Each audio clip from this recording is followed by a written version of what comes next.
আচ্ছা, তো এখন দেখো কখন কোন মার্কার ব্যবহার করব। তো আমাদের মেনলি এখানে গ্রুপ মার্কার আর সলিড মার্কার করতে হবে। আচ্ছা, দুটো পরে তার আগে একটা শব্দ প্রচুর বুঝতে হবে, মানে ভালো করে বুঝতে হবে। এটা হলো শেড। শেড মানে বোঝায় রঙের গাঢ়ত্ব, অর্থাৎ কী পরিমাণ রঙ আছে, কী পরিমাণ রঙ আছে।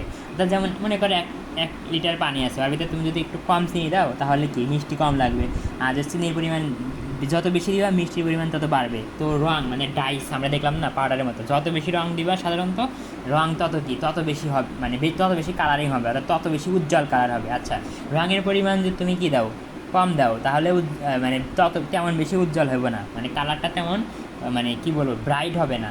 আর রঙের পরিমাণ যদি তুমি বেশি দাও তাহলে কি ওই ফ্যাব্রিকে, যে ফ্যাব্রিককে কালার করবো ওই ফ্যাব্রিকের রং কি তত উজ্জ্বল হবে। মানে আমরা বলি না গর্জিয়াস লাগছে কাপড়টা, এরকম কিছু একটা বলে মানুষজন। যাই হোক, তো একটা ফ্যাব্রিক আমরা বলি না যে লাইট কালার, তারপরে কি ব্রাইট কালার। লাইট কালার মানে কি, তখন বুঝবে যে রঙের পরিমাণ কম আছে, ওই ফ্যাব্রিকের রঙের পরিমাণ মানে কম পরিমাণ রঙ দিয়ে ডাই করা হয়েছে। আর যদি বলি ফ্যাব্রিকটা অনেক ব্রাইট, তার মানে ওখানে রঙের পরিমাণ বেশি, অর্থাৎ বেশি পরিমাণ রঙ দ্বারা ওখানে ডাই করা হয়েছে। তার মানে ফ্যাব্রিক লাইট কালার, তারপরে ডিপ কালার আর ব্রাইট কালার একই। ডিপ কালার মানে কি ওখানে রঙের পরিমাণ ওই ফ্যাব্রিকে বেশি পরিমাণ রঙ দিয়ে কালার করা হয়েছে। আচ্ছা, এটা হলো শেড। তাহলে শেড বলতে আমরা কী বুঝবো, যে ওই ফ্যাব্রিকে রঙের পরিমাণ কেমন, বেশি নাকি কম। রঙের পরিমাণ যদি বেশি থাকে তাহলে ফ্যাব্রিকটা ব্রাইট বা উজ্জ্বল লাগবে, আর রঙের পরিমাণ যদি কম থাকে তাহলে ফ্যাব্রিকটা কী বলতো, ফ্যাব্রিকটাকে কম উজ্জ্বল, অর্থাৎ লাইট কালার, অর্থাৎ হালকা বেশি উজ্জ্বল লাগবে না আর কি, উজ্জ্বলতা বেশি হবে না, মানে কালারের উজ্জ্বলতা বেশি হবে না আর কি। তো দেখো এখন একটা শব্দ হলো শেড ভেরিয়েশন। আচ্ছা দেখো, ইউনিফর্ম ডাইং। ইউনিফর্ম মানে সুষম, ইউনিফর্ম মানে সুষম। ইউনিফর্ম শব্দটা অনেক ক্ষেত্রে কাজে লাগে। যেমন এদের ডায়ের ক্ষেত্রে ডায়া ইউনিফর্ম বললাম, মানে ব্যাস ইউনিফর্ম মানে কি সব জায়গায় সমান মোটা। আর যদি বলে ইউনিফর্ম না, তার মানে মনে করো কি ডায়া মানে সমান না, কিছু জায়গায় কম কিছু জায়গায় বেশি এরকম। হ্যাঁ, তো দেখো ইউনিফর্ম ডায়া বলতে কি এদের সব জায়গায় ব্যাস সমান, এদের এখানে ব্যাস এখানে সব জায়গায়, কিন্তু ইউনিফর্ম না তার মানে কি দেখো এখানে ব্যাস 5 মিটার হলে এখানে ব্যাস কমে গেছে। হ্যাঁ, এরকম।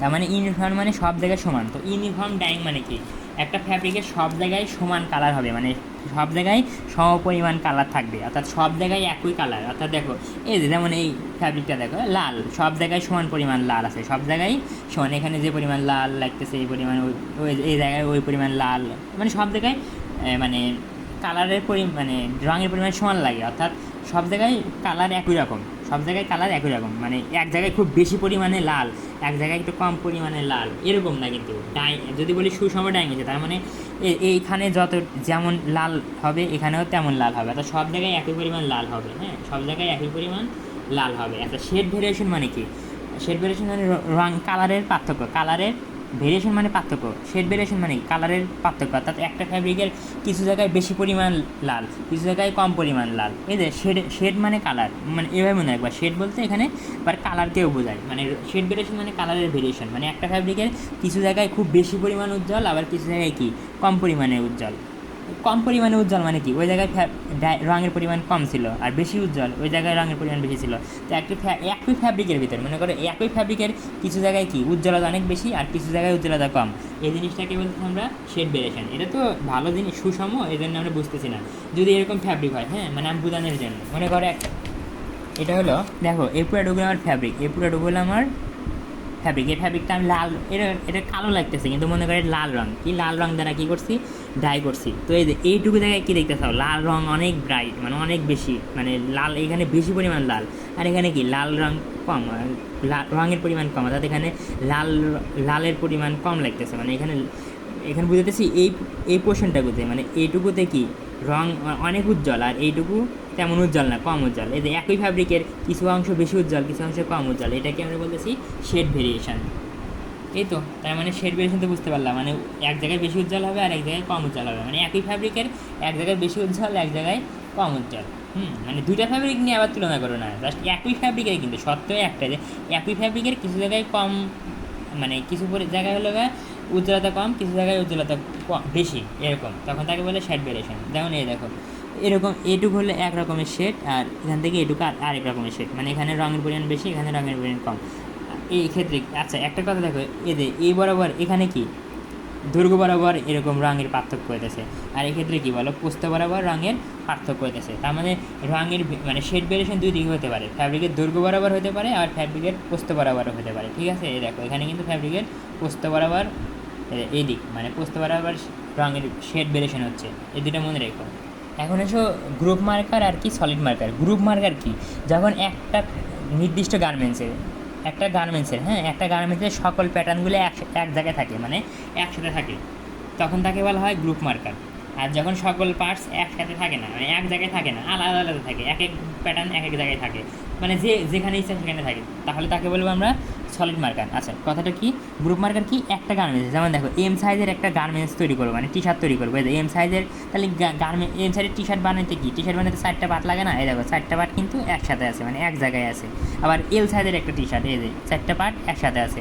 তাহলে যখন একটা গার্মেন্টসের সবগুলো প্যাটার্ন বলার যে কথা, পার্টস বলা একই কথা, তো একটা গার্মেন্টসের সবগুলো প্যাটার্ন যখন একসাথে থাকে তখন সেই মার্কারকে বলা হয় গ্রুপ মার্কার। আর সলিড মার্কার কি, যখন এক এক প্যাটার্ন এক এক জায়গায় থাকে, কোনো নিয়ম মানে না, এক এক জায়গায় যেমন এই যে এখানে এম, দেখো এই প্যাটার্নের সাথে এ মনে করো 4টা, আমরা তো জানি কি দেখি টি শার্ট বানাতে 4টা প্যাটার্ন লাগবে। আচ্ছা এম কাছাকাছি আছে কিন্তু আর দুটো এম নাই, দেখো এই দুটো এম কোথায়, এখানে বসে আবার এর মাঝে এল বসে, মানে এক একজন এক এক জায়গায় বসে, কোনো ঠিক ঠিকানা নাই। এরকম যখন এক এক প্যাটার্ন এক এক জায়গায় বসে মানে একটা গার্মেন্টসের এক এক প্যাটার্ন এক এক জায়গায় বসে, তখন তাকে বলা হয় সলিড মার্কার। আর সবগুলো একটা গার্মেন্টসের মানে একটা নির্দিষ্ট গার্মেন্টসের সবগুলো প্যাটার্ন যখন একসাথে বসে তখন তাকে বলা হয় গ্রুপ মার্কার। হ্যাঁ, এখন কোশ্চেন হলো তুমি গ্রুপ মার্কার কখন ব্যবহার করবে আর সলিড মার্কার কখন ব্যবহার করবা।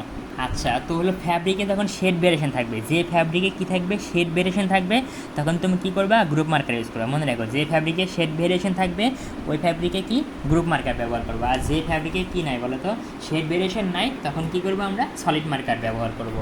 ও আরেকটা কথা, এই দেখো আমি কিন্তু এই যে গ্রেন লাইন কিন্তু দেখো এই যে মার্কারের দৈর্ঘ্যের সাথে প্যারালাল করে দিছি, শারেক যখন দেখাবা তখন কিন্তু এরকম গ্রেন লাইনগুলো কিন্তু প্যারালালি দেখাতে হবে। আরেকটা কথা মনে রাখো যে জয় স্যারের ক্ষেত্রে নিজের ইচ্ছা মতো যত সুন্দর মানে নিজের ইচ্ছা মতো যেভাবে মন চায় যত ড্রয়িং করে দিবা মার কিন্তু তত বাড়বে, স্যার বলছে, মানে স্যার চিত্র আর কি পছন্দ করে। আচ্ছা তখন তার মানে কি গ্রুপ মার্কার কখন ইউজ করবা, ফ্যাব্রিকে যদি কী থাকে শেড ভেরিয়েশন থাকে। এখন শেড ভেরিয়েশন থাকে, হ্যাঁ, তো গ্রুপ মার্কার দুই প্রকার, একটা কি রানিং শেড মার্কার আর একটা সিএসবি মার্কার। গ্রুপ মার্কার দুই ভাগে ভাগ করছি আমরা, একটা রানিং শেড মার্কার আর একটা সিএসবি মার্কার। সিএসবি মানে কি বলো, centre to cell base variation, cell বেসতে দেখাইছি সেন্টার টু সেল বেস। আচ্ছা তো একটা রানিং শেড মার্কার, হ্যাঁ রানিং শেড মার্কার কখন ব্যবহার করবা আর তুমি সিএসবি মার্কার কখন ব্যবহার করবা। প্রথম কথা গ্রুপ মার্কার কখন ব্যবহার করবো, যখন শেড ভেরিয়েশন থাকবে, যখন কি থাকবে শেড ভেরিয়েশন থাকবে। আচ্ছা এখন রানিং শেড মার্কার কখন ব্যবহার করবো, যখন দেখবো আমার কি দৈর্ঘ্য বরাবর ফ্যাব্রিকের দৈর্ঘ্য বরাবর শেড ভেরিয়েশন হয়ে গেছে, তখন আমি রানিং শেড মার্কার ব্যবহার করবো। আর যখন দেখবো যে ফ্যাব্রিকের প্রস্থ বরাবর শেড ভেরিয়েশন হয়েছে মানে শেড ভেরিয়েশন হয়েছে, হ্যাঁ, তখন আমরা কি সিএসবি মার্কার ইউজ করবো। আচ্ছা মনে রাখবা যখন রানিং শেড মার্কার ইউজ করবা তখন মনে করো একটা গার্মেন্টসের সবগুলা পার্টস যে কোনো একটা শেডের ভিতরে থাকবে, অর্থাৎ মনে করো টি শার্টের 4টা পার্টস, তাহলে 4টা পার্টস যে কোনো একটা শেডে থাকবে। এমন করো না যে আচ্ছা 3টা পার্ট দিলাম এই শেডে আর একটা পার্ট দিলাম এই শেডে, তাহলে কিন্তু হবে না। এর কারণটা কি জানো, আচ্ছা দেখো শেড 1 শেড 2 মানে এইটুকুর ভিতরে মনে করো এটা তো আমার ফ্যাব্রিক, মনে করো এটা হলো আমার মনে করো এইটুকু হলো আমার ফ্যাব্রিক, দুইটা শেড আছে, এর একটা শেড এর একটা শেড, তার মানে এখানে মনে করো এই শেডটা বেশি উজ্জ্বল আর এই দিকের এই অংশটা কি বলো কম উজ্জ্বল।